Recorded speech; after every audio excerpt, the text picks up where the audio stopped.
Hindi naman po tayo Superman, di ba? Kailangan po natin ma-check natin kung ano yung kinakalagayan natin. Ako nga, pag tingin ko sarili ko, Superman, yung pala high blood na ako eh. Kalamidad, sunog at iba't iba pang uri ng sakuna.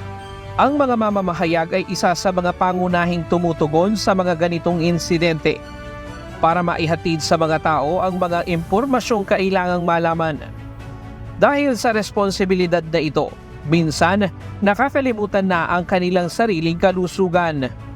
Bahagi na ng buhay ng isang mamamahayag ang pagod, puyat at minsan ay kakulangan ng oras para sa sarili. Kaya para maihatid ang mga balitang kailangan ng publiko, mahalaga rin na mapanatiling malusog at nasa kondisyon ang pangangatawan. Hindi rin naman lahat ng nasa media industry ay may kakayahang tustusan ang regular na pagpapatingin sa doktor. So, kasi suki kami kay Kuya Daniel dati. May mga ganyan siya.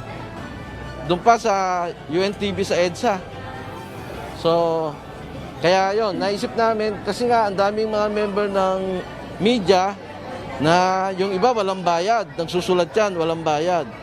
So, yung iba, yung lalo na yung mga senior na, karamihan masasakitin. Kaya naman agad tinugunan ng Members Church of God International at UNTV ang hiling ng The Entertainment Arts and Media na muling makapagsagawa ng medical mission para sa mga mamamahayag. Knowing Kuya Daniel Rason as one of recognized na broadcaster in the Philippines, ganun na lamang po yung pagmamahal ni Kuya Daniel sa mga nasa mga media industry. Isinigawa ang libreng medical, dental, optical mission para sa mga miyembro ng The Entertainment Arts and Media o TEAM at National Press Club sa tanggapan nito sa Intramuros, Manila. Mayroon ding libreng salamin, pustiso, gamot, vitamins, physical therapy, groceries at legal consultation. Kasama rin sa napaglingkuran ang kanilang mga pamilya. Si Ito Zon, isang photojournalist. Ngayon lamang nito nadiskubre na high blood na pala ito at diabetic na rin.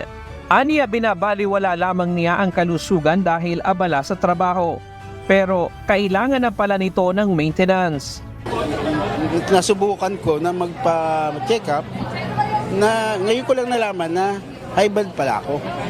Kasi usually pag takbuhan, hinihingal, yung pala, kala ko sa edad ko, yung pala high blood pala ako. Tapos ngayon yung diabetic ko, kasi yung brother ko, mother ko, diabetic. Ngayon napatest ko rin na meron na rin pala akong diabetic na hindi pa naman siya na full blown. Ngayon, kailangan ko nang mag-maintenance. Aniya, malaking bagay para sa kanya ang ganitong libreng check-up at libreng gamot. Kaya nagpapasalamat sila sa magandang proyektong ito. Lang ng trabaho di ba? Ngayon natulungan tayo ng UNTV na may medical mission. Okay to. Malaking tulong sa amin. May libre ka pang gamot, di ba? Ito binigay sa akin for 1 month to. Di ba? Malaking bagay to para sa amin. Menos kami sa pambili ng gamot.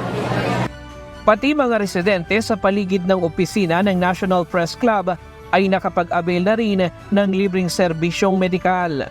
Nung malaman po nila na meron pong medical mission po dito, lumapit po sila sa atin, sa mga medical team natin at nagtanong po sila kung pwede silang makabahagi din, makapagpa-check up din.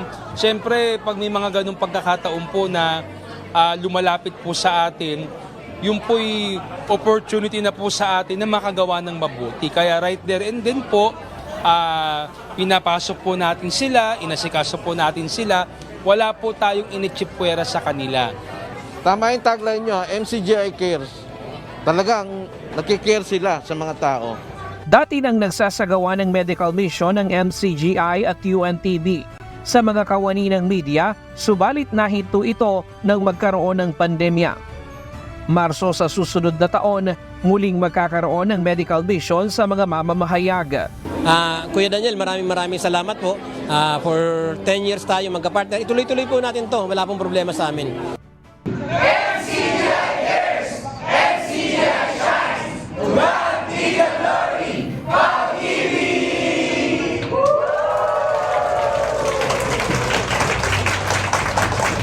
Ryan Lacanlale, UNTV News and Rescue.